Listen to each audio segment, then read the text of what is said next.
Up with your hands, yelled a savage voice.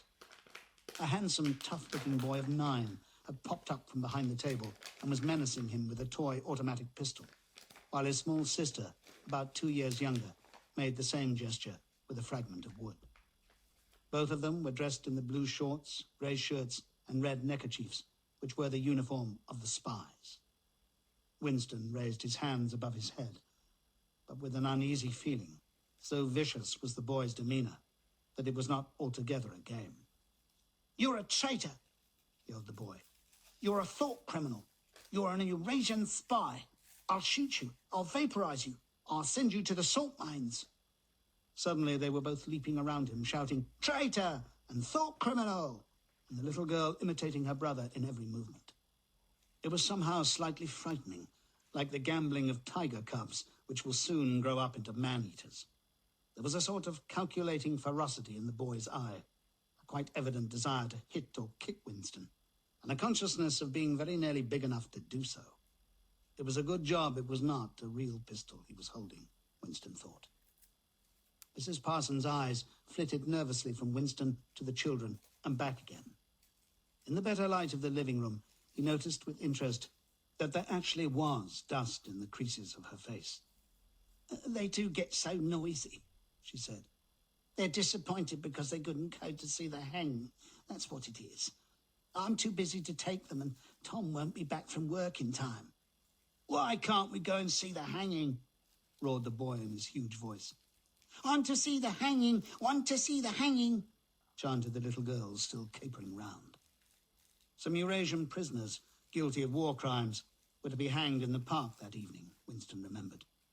This happened about once a month, and was a popular spectacle. Children always clamoured to be taken to see it. He took his leave of Mrs. Parsons and made for the door. But he had not gone 6 steps down the passage when something hit the back of his neck, an agonizingly painful blow. It was as though a red-hot wire had been jabbed into him. He spun round, just in time to see Mrs. Parsons dragging her son back into the doorway, while the boy pocketed a catapult. "Goldstein!" bellowed the boy as the door closed on him. But what most struck Winston was the look of helpless fright on the woman's greyish face. Back in the flat, he stepped quickly past the telescreen and sat down at the table again, still rubbing his neck. The music from the telescreen had stopped.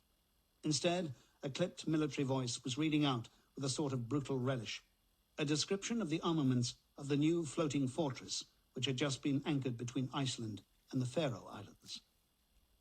With those children, he thought, that wretched woman must lead a life of terror. Another year, 2 years, and they would be watching her, night and day, for symptoms of unorthodoxy. Nearly all children nowadays were horrible. What was the worst of all was that by means of such organizations as the spies, they were systematically turned into ungovernable little savages. And yet this produced in them no tendency whatever to rebel against the discipline of the party. On the contrary, they adored the party and everything connected with it. The songs, the processions, the banners, the hiking, the drilling with dummy rifles, the yelling of slogans, the worship of Big Brother. It was all a sort of glorious game to them. All their ferocity was turned outwards against the enemies of the state, against foreigners, traitors, saboteurs, thought criminals. It was almost normal for people over 30 to be frightened of their own children, and with good reason. For hardly a week passed in which the Times did not carry a paragraph describing how some eavesdropping little sneak, child hero was the phrase generally used, had overheard some compromising remark and denounced his parents to the thought police. The sting of the catapult bullet had worn off. He picked up his pen half-heartedly, wondering whether he could find something more to write in the diary.